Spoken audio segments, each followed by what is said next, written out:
Okay, welcome everyone. I want to welcome everyone to our 4th annual history speaker. We are lucky today to have, and Walt, please correct me because I'm going to get it wrong. I just got out of class, 3 classes, so I'm tongue-tied. Dr. Walter Zapotachny. Again, 3 classes. I'm going to get tongue-tied. Perfect. So we are lucky to have Dr. Zapotachny speaking to us about his new book, The Aztec Eagles, The Forgotten Allies of the Second World War. Dr. Z is the author of 11 books. He's also a graduate of the U.S. Army Sergeant's Major Academy. He holds a Bachelor in Arts in World Military History and a Master of Arts in Global History from American University, and recently received his PhD in history from Liberty University. So congratulations. Very, very great achievement. He is also the former command historian of the 28th Infantry Division. And we have been lucky enough to have him as an adjunct professor here at HAC for many semesters, teaching world history, US history, and other topics. I know Hitler and Nazi Germany also. So we would love to welcome you back to HAC, and particularly the history discipline and all our attendees. So take it away, Walt. Thank you, Rob. And if Brian's on, thank you, Brian, for asking me to do this. I really appreciate it. And I really appreciate the opportunity to be with you all today to talk about a little group of aviators that most people have never heard of. Mexican Aztec Eagles. Mexico was one of the allies in World War II, but it did not just help secure the US border or provide raw materials in support of the war. It contributed a fighter squadron that saw combat in the Pacific theater. I was one of those few people in the United States that were not aware that Mexico participated, excuse me, and were not part of the Allied efforts to defeat Japan. And many Pacific War historians tend to overlook Mexico's contribution to the war. One fighter squadron, of course, was not a huge contribution in the large scheme of things when you look at the entire war, but Mexico's participation in the war was very significant to Mexican military history, Mexican foreign policy, and Mexico and United States' relationship. I'd like to start with a brief overview of the U.S.-Mexico relationship between 1845 to the Second World War, and it kind of sets the stage, puts it all in context for us as to how they got involved in the first place. In 1845, President James Polk offered to purchase the land consisting of present-day California and New Mexico from the Mexican government, and wanted to make the Rio Grande River the border between the two countries. This would have essentially have made Texas part of the United States. Mexico refused the offer, and Polk sent military forces to the Rio Grande in retaliation. Fighting ensued, and a full-scale U.S. invasion followed. Mexico was racked by financial instability as the war began in 1846. America's blockade of Mexican ports worsened an already difficult situation, as Mexico could not import or export goods, and it couldn't levy taxes on imports. 1848, after the seizure of Mexico City, the Treaty of Guadalupe was signed, ending the war. The treaty obligated Mexico to cede present-day Arizona, California, New Mexico, and parts of Colorado and Nevada. In return, the United States paid $15 million compensation for war-related damage to Mexican lands. In 1853, President Franklin Pierce purchased 30,000 square miles of land along the Mesilla Valley, which runs from California to El Paso, Texas. The sale to the U.S. was not popular with many Mexicans. Labor shortages in the United States led railway companies to recruit Mexicans after the United States passed the Chinese Exclusion Act of 1882, which halted immigration from China. That's another story in itself, probably another book sometime in the future. Meanwhile, inspection stations were set up at ports of entry along the southern border. In 1904, the first U.S. Border Patrol was established to stop Asian workers from circumventing the border controls and entering through Mexico. Fast forward to 1913, excuse me, Mexican President Madero was killed in a coup led by General Huerta. In April 1914, 9 U.S. soldiers were arrested and detained by Huerta's army for allegedly entering a prohibited zone in Tampico.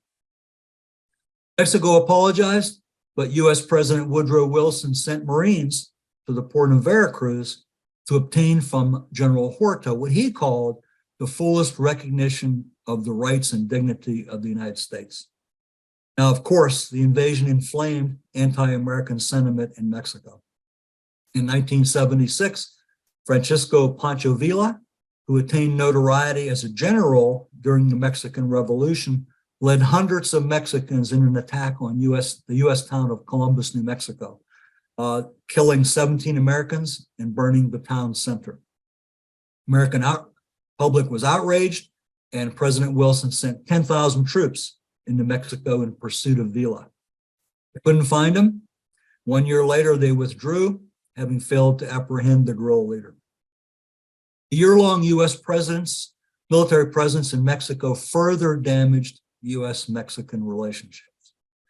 With World War I raging in Europe and the United States remaining neutral, a secret telegram from German Foreign Minister Arthur Zimmermann to his Mexican counterpart offered to restore territories lost by Mexico in the 1846 war if Mexico attacked the United States.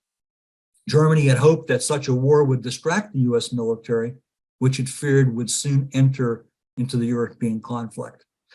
The telegram was intercepted and published in the United States, leading to an outcry. And basically, among other things, of course, it helped push the U.S. to a declaration of war against Germany. In 1920, more than 80,000 Mexicans were under arms, with only a minority forming part of the regular forces obedient to a central authority. Numbers changed over the years, but the military was not a comprehensive fighting force. They were mostly involved in local conflicts. The Air Force was involved in mapping operations, reconnaissance, mail delivery, things like that. U.S. Congress passed the Emergency Quota Act of 1921, restricting the flow of Southern and Eastern Europeans into the country. Mexicans were excluded from the quota requirements, though Mexican immigration remained unrestricted. The act established border stations to formally admit Mexican workers and to collect visa fees and taxes from the Mexicans entering the U.S. That didn't sit very well either with them. In the 1930s, Mexico was a devastated land. The Mexican Revolution, 1910 to 1920, had claimed hundreds of thousands of lives. Many more were displaced or saw their homes destroyed. Now, in 1933, things began to change. U.S. President Franklin D. Roosevelt took office and set out to improve relations with Latin America. His policy opposed any armed intervention in Latin America and aimed to reassure the region that the United States would not pursue internationalist policies. The United States and Mexico faced tensions in the 1920s as U.S. oil companies feared their investments may be expropriated based on language that was written into the Mexican Constitution. In August 1923, Mexico and the United States seemed to settle the issue by signing a treaty in which Mexico agreed to respect the rights of U.S. oil companies in exchange for the United States' recognition of the sitting Mexican government. The issue remained a controversial one in Mexico all throughout this period. And in 1938, the new president, Lázaro Cárdenas, nationalized the oil industry. This did not sit well with the oil companies, obviously, or in the United States. Now, the United States did not retaliate out of fear that Mexico would align itself with Germany during the World War that everyone thought was coming, World War II. President Roosevelt was trying to implement what he called the good neighbor policy to solidify an inter-American alliance against fascism. In addition, when World War II started, the US desperately needed Mexican cooperation. It would be the tensions of the international context of World War II that probably saved Mexico from being invaded by the United States to protect a handful of US oil companies and their profits and interests. Bottom line is, the US at that time needed Mexican oil. Sending men to fight with the United States was an unpopular move among many Mexican politicians and citizens in the early 1940s. The memory of the 1848 Treaty of Guadalupe was still fresh in many of their minds. The Zimmerman telegram added to the strained relations between Mexico and the United States. Republican Mexico did not seem to have been interested in the European War, nor would the accession of Japanese dominance in the Pacific Ocean have meant any particular harm to Mexico.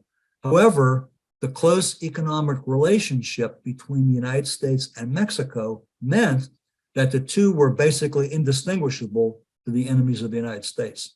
Looking from afar towards the United States and Mexico, to them, they were one and the same. Worried about the potential of an unstable government in Mexico, the United States began to provide both open and secret aid to the Mexican government. More economic cooperation between the US and Mexico resulted when the US purchased silver from Mexico and granted US government-backed loans. In 1941, things changed again. Avilio Camacho became president of Mexico, resulting in a new market for the United States for Mexican oil. President Roosevelt had been a constant friend of Mexico. Once elected to a second term, he used both the U.S. Federal Bureau of Investigation and military intelligence to help the Mexican army in their fight against pro-revolutionary rebels.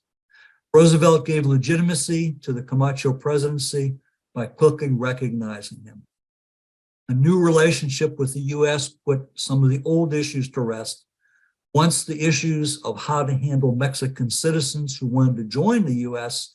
military was resolved, Mexico became the recipient of Lend-Lease assistance. This allowed Mexico to modernize its armed forces. The better atmosphere between the two countries allowed U.S. petroleum technology and expertise to become available in Mexico again. Slide 2, please.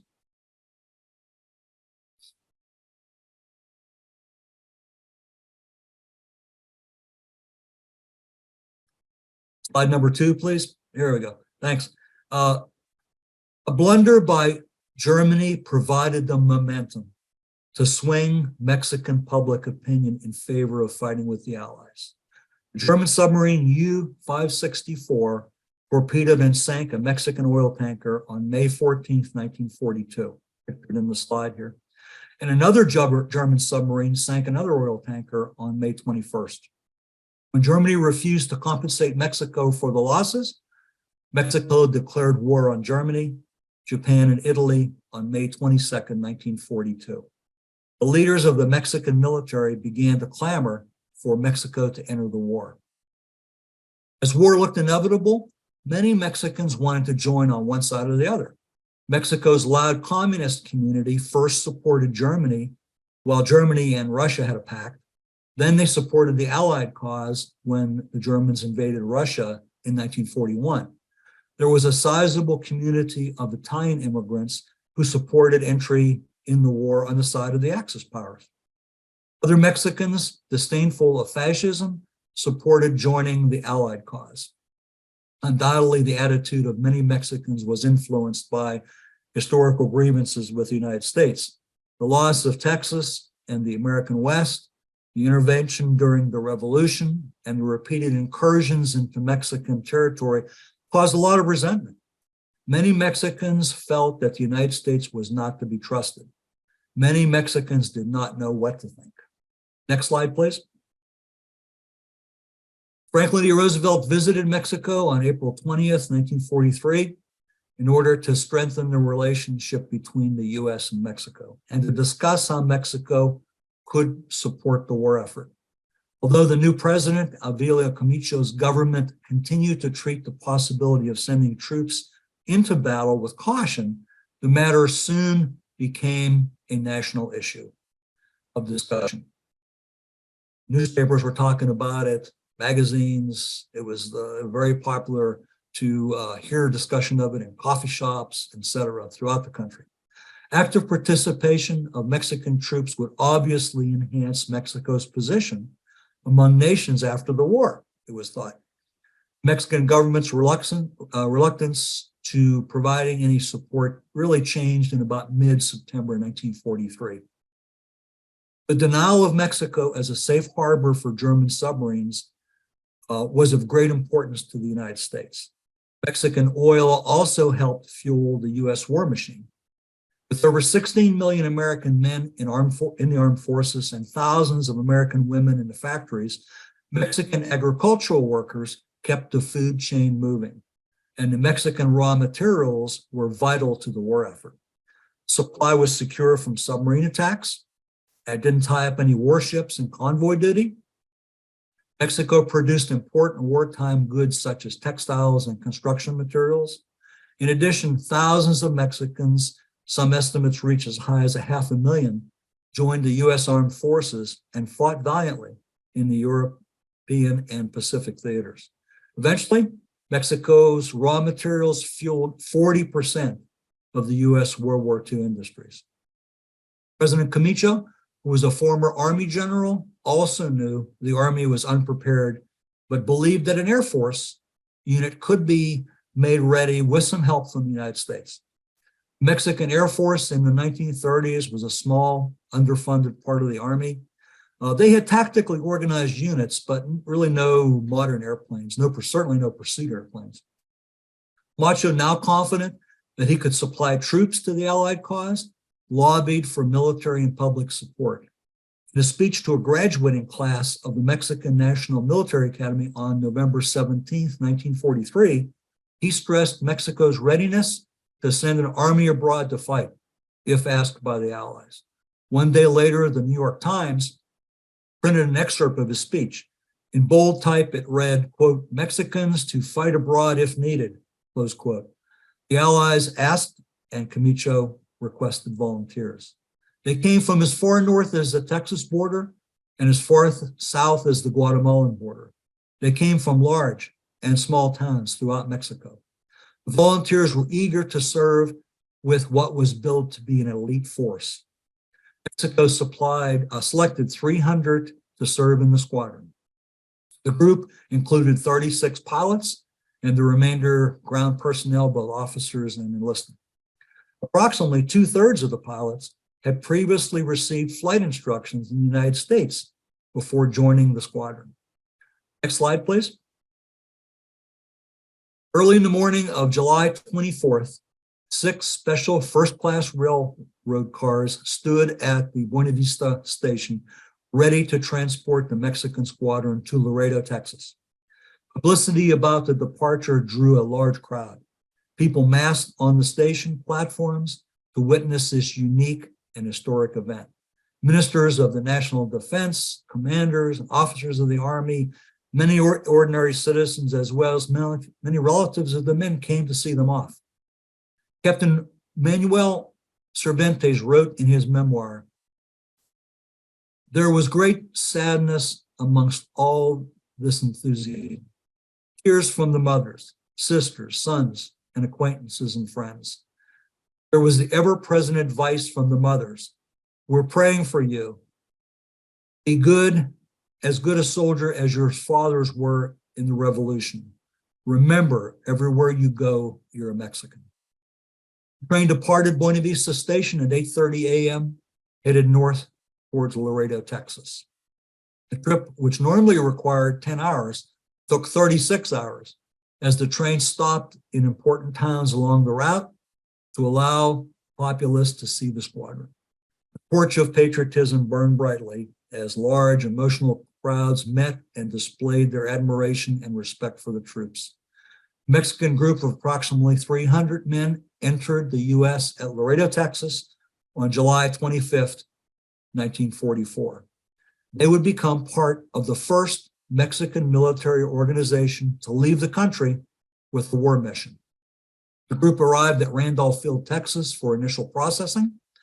The decision to bring the Mexican pilots training, to begin the Mexican pilots training at Randolph Field in San Antonio was presumably motivated by first the geographical proximity to Mexico, and then the possibility of Spanish-speaking personnel.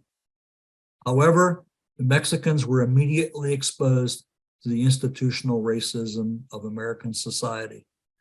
Although Mexican Americans were largely spared the worst of official racism directed towards African Americans in the Jim Crow era, they were not fully accepted as white and consequently experienced extensive discrimination. Mexican Americans faced segregation enforced by local ordinance in real estate and the practices of local businessmen. Unionization was restricted, and low quality of education experienced low quality of education due to segregated schools. About 42% of children received no education at all. During the Great Depression, Mexicans were blamed for unemployment, leading to favoritism towards white workers, and they had fewer job opportunities. Excuse me. Thousands of next slide, please. Thousands of Mexicans had migrated to the city of Los Angeles, California, in order to bolster the defense effort of the United States as it prepared for war. There were many jobs available for them at that point. After the bombing of Pearl Harbor and the U.S. entry into World War II, textiles were subject to strict rationing. The U.S. War Production Board regulated the production of civilian clothing containing silk, wool, and other essential fabrics. Despite these wartime restrictions, many bootleg tailors in Los Angeles and New York and elsewhere continued to make the popular zoot suits depicted in the slide, which used large amounts of fabric. In the early 1940s, the zoot suit became popular among young men in Black, Mexican American, and other minority communities, and were viewed by whites as worn by menacing street thugs, gang members, and rebellious juvenile delinquents. Service members and many other people saw the oversized suits as a flagrant and unpatriotic waste of resources. Local media was very happy to fan the flames of racism at the time and moral outrage. On June 2nd, 1943, the Los Angeles Times reported, quote, fresh in the memory of Los Angeles is last year's surge of gang violence that made the zoot suit a badge of delinquency. Public indignation bubbled up as warfare among organized bands of marauders prowling the streets at night brought a wave of assaults and finally murders, unquote. Slide 6, please. On May 31st, a clash between uniformed servicemen and Mexican-American youths resulted in the beating of a U.S. sailor. Partly in retaliation, on the evening of June 3rd, about 50 sailors from local U.S. Naval Reserve Armory, excuse me, marched through downtown Los Angeles carrying clubs and other crude weapons, attacking anyone seen wearing a zoot suit or other racially identifiable clothing. In the morning that followed, the racially charged atmosphere in Los Angeles exploded in a number of full-scale riots. Mobs of U.S. servicemen took to the streets and began attacking Mexicans, stripping them of their suits, leaving them bloodied and half naked on the sidewalk. Local police officers often watched from the sidelines and then arrested the victims of the beatings. All sense of law and order in Los Angeles was lost as servicemen started viciously attacking everyone they met in zoot suits. The local press hailed the attacks by servicemen and described them as an act of cleansing Los Angeles of hoodlums, thugs, and troublemakers. The City Council of Los Angeles banned the wearing of zoot suits within the city, and the dress was turned into a badge of thugs and criminals. The riots were mainly caused by the hostilities and fears that gripped Americans after the murder trial where a young Latino man was killed in a barrio, named Sleepy Lagoon. This triggered several attacks in various cities in the United States. What exasperated the problem was that most of the white Americans and service members in the area had little or no knowledge of Mexican American culture. The tension between Mexican Americans and white Americans had been around for a long time, as Mexicans were generally classed as migrant workers and were discriminated against when it came to jobs in the country. By June 7th, the rioting had spread outside downtown Los Angeles to Watts in East Los Angeles and other neighborhoods. Taxi drivers, I didn't realize this until I was doing the research. This part really struck me as well. Taxi drivers offered free rides to servicemen to rioting areas, and thousands of military personnel and civilians from San Diego and other parts of Southern California converged on Los Angeles to join the mayhem. Similar incidents took place that same year in Philadelphia, Chicago, and Detroit. Next slide, please. In Texas, now here was the atmosphere in the United States, to try to put this all into context, when the Mexicans crossed the border into Texas. So in Texas, Mexicans were subjected to the same bigotry and segregation as Black Americans. And also, people in Texas certainly knew about what was happening in Los Angeles and other parts of the country with the zoot suits and this badge of racism that occurred, et cetera. When a detachment of the 201st rolled into Major's Army Airfield in Greenville, Texas, one of the first tasks undertaken by the American liaison officers was to convince the local store owners to take down the signs reading, "No Mexicans, no dogs," or "The blackest land, the whitest people." Not that prejudice ended at the base perimeter. Very few instructors were interested in training the Mexican pilots. And those who were allegedly bilingual, proved to only have rudimentary skills in Spanish, or at least they forgot their Spanish skills conveniently. In practice, the pilots received much of their instruction from the Women's Air Service Pilots, or WASPs. Next slide, please. The squadron divided according to specialties and went to different training centers. The largest group went to Pocatello, Idaho, and to the Republic Aviation Corporation in Farmingdale, Long Island, New York. Others went to Boca Raton, Florida, and others yet to Scottsfield, Illinois. The squadron eventually came to be nicknamed the Aztec Eagles by the Mexican press after the elite Aztec warriors of Mexican history. The Eagle Warriors, or Eagle Knights, as they are sometimes known, were a group of elite infantrymen in the army of the Aztec Empire. Those who belonged in this warrior society were either members of the nobility or commoners who had distinguished themselves on the battlefield. Next slide, please. The design of Disney's Pancho Pistolas was chosen as the mascot of the squadron, and it was painted on their aircraft. The Joint Mexican-United States Defense Commission was established as the primary mechanism for coordination of the U.S. and Mexican military. The commission also coordinated the new Mexican Expeditionary Air Force deployment to the Southwest Pacific area. The Mexican government preferred to participate in the liberation of the Philippines due to the historical and cultural connections between both nations. This decision proved beneficial beyond the combat aspect, since the Mexican personnel also became a valuable social contact with the Spanish-speaking Filipinos. Next slide, please.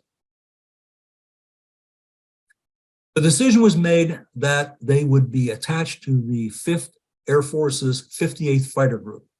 The 201st was attached as a 4th squadron, though it would operate under Mexican command and administration and occupy its own area. The 201st established in Porrick, in the Clark Field area, about 48 miles north of Manila. You can see on the slide where Clark Field is in relation to Subic Bay and Manila in the Philippines. Next slide, please.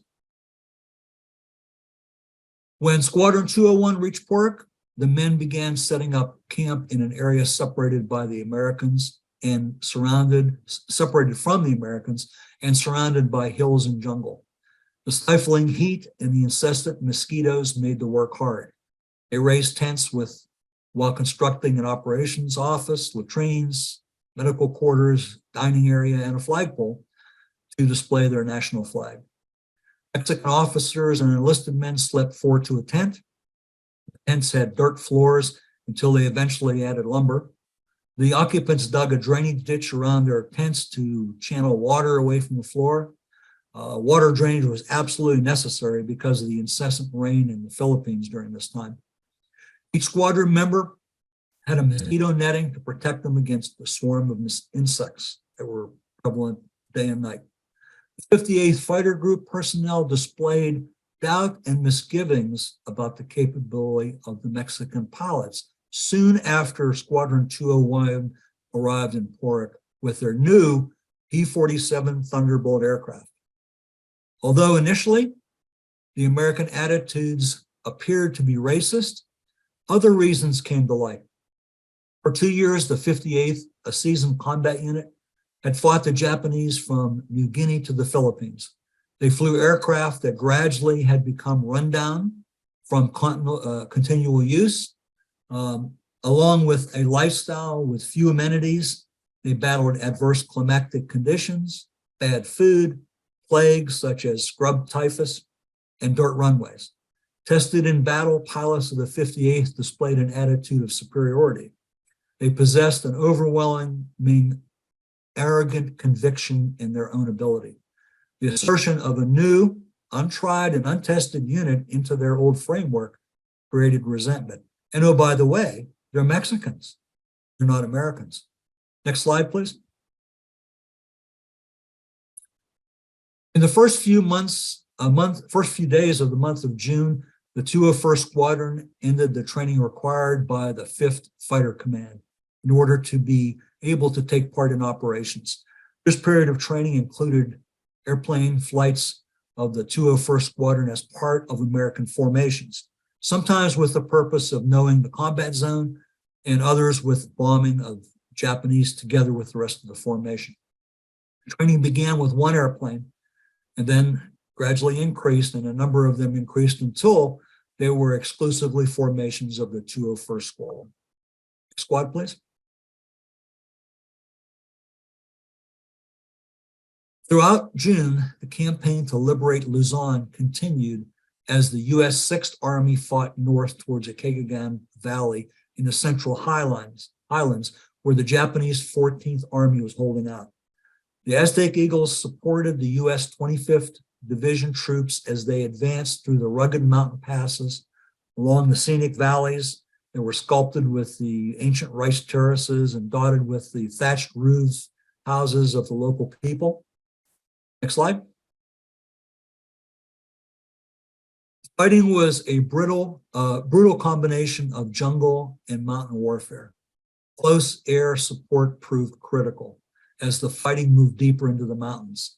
The 201st missions changed from hitting visible targets to striking hard-to-see Japanese troops and fortified positions in pretty close proximity to friendly troops. The operations during the month of June were intense. The Japanese forces concentrated in the north of Luzon were relentlessly attacked. The close support missions consisted mainly of attacking enemy resistance points very close to friendly troops in the front line. Usually, a Stinson L-5 liaison aircraft in coordination with the troops on the ground marked the target with bombs of white phosphorus or smoke so that the P-47s of Squadron 201 could unload on the enemy. Many enemy pieces of artillery were silenced, as well as machine gun nests, buildings, and vehicles destroyed. Many times the pilots faced Japanese anti-aircraft fire, and planes of the squadron were hit on several occasions. The performance of the Mexican squadron obtained wide recognition from General Douglas MacArthur. He recommended the award of the Legion of Honor to several pilots. They had carried out more missions for the same time period than many American pilots, and many in the American High Command began to look favorably at the Aztec Eagles. Next slide, please. Fundamentally, the missions of the 201st Mexican Squadron were carried out in June 1945, and they concentrated on strafing and bombing various targets and in supporting the ground troops in eastern Manila, on Cagayan Basin, and in northern Luzon. Squadron 201 aircraft had flown 96 combat missions, 791 sorties, flown 2,842 total hours, dropped 1,995 bombs, and fired 166,922 rounds of 50 caliber machine gun. The squadron flew 53 ground support missions in support of the U.S. 25th Infantry Division and Philippine soldiers. Next slide.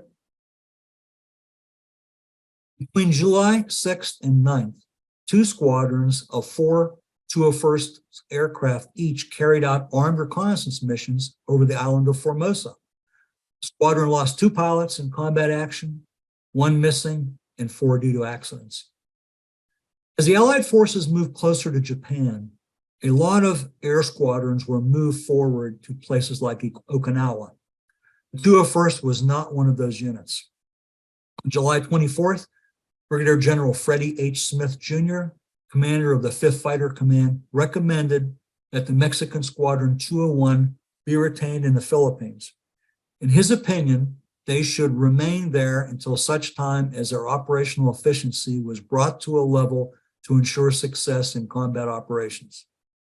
For this reason, Squadron 201 did not accompany the other units of the 58th Fighter Group to Okinawa. There were many questions in the minds of the 201st pilots to the real reason why they were kept in the Philippines. They concluded that if the Mexican squadron had the capability to fly combat missions under fire in Luzon, which they did, then they undoubtedly had the same ability to operate from Okinawa, where all Japanese resistance had ceased. No other reason was given for Smith's decision. Perhaps the long-time conflict of ideologies between Mexico and the U.S. played a part in Smith's thinking. We'll probably never know. The atomic bombings on Hiroshima on August 6th and Nagasaki on August 9th, 1945, forced Japan to surrender without conditions.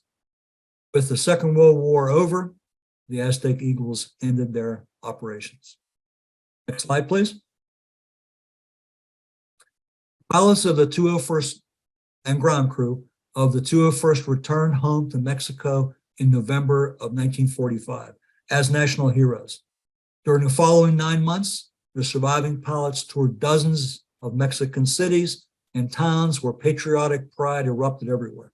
Town plazas were brightly decorated in red, white, and green banners as local townfolk gathered to catch a glimpse of the famed unit. The training of the pilots in the U.S. was another positive result of this cooperation between the U.S. and Mexico. Some 201st Squadron men continued training in twin-engine aircraft after the war finished. Many of them would later fly transport and cargo aircraft of the Mexican Air Force, fulfilling an important role during peacetime. Some pilots went on to civilian jobs in the airline companies during the following years. The Mexican Expeditionary Air Force was disbanded, but the 201st Fighter Squadron is still active today. It currently flies the Beechcraft T-6C Texan II, monitoring the Mexican coast. As for the 58th Squadron, Fighter Squadron, it was deactivated after the war. 5 of the Aztec Eagle pilots became generals. Others went on to distinguish themselves in aviation, business, and academia. The 201st Fighter Squadron remains the only military unit in the history of Mexico to engage in combat outside its national borders. The Aztec Eagles helped the Allies defeat Japan. They helped end the isolation of Mexico. They paved the way for important agreements between the United States and Mexico. They helped modernize the Mexican Air Force and demonstrated that Mexico could mount a successful expeditionary force. An enduring monument to Squadron 201, there is a school that the Aztec Eagles built. At the departure ceremony before the men left for the U.S., President Camacho asked the men if they had any last-minute requests before they went to war. A young sergeant and former teacher, now squadron ground crew member, stepped forward and made a request. He asked that a school be built in his small village of Tepoztlan. The school was built and still operates there today. Significant as these achievements are, and perhaps the unit's most important legacy, is that the Aztec Eagles fought for honor and for Mexico as allies in World War II, creating national pride throughout their homeland.